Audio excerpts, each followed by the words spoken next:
bumper tayo kabayan. So bago yung bumper kabayan, bago yung grill sa pangbaba. So ito hindi na kailang pinturahan. So ito magloob kabayan, bago din yan. So bago na sikanhan kabayan. So yan, tatanggalin natin yan. So Ford Focus, sus, lumang modelo to sa kabayan.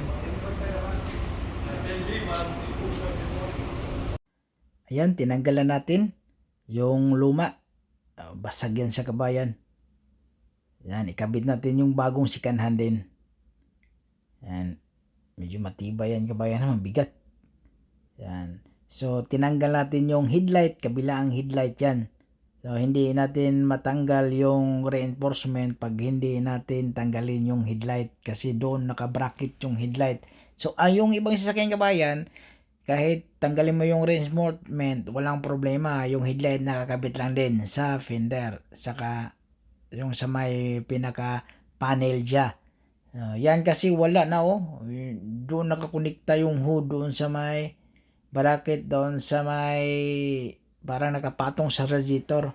Yan ang style ng Ford na yan. So kaya maraming babaklasin.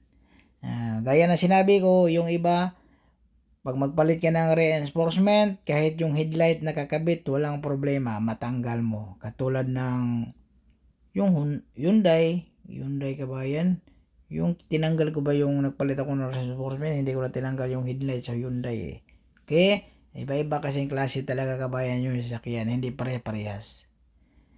Yan, ikabit na natin, tapos yung headlight na ibalik na din natin, parang ready na. Okay, maraming salamat kabayan, huwag kalimutan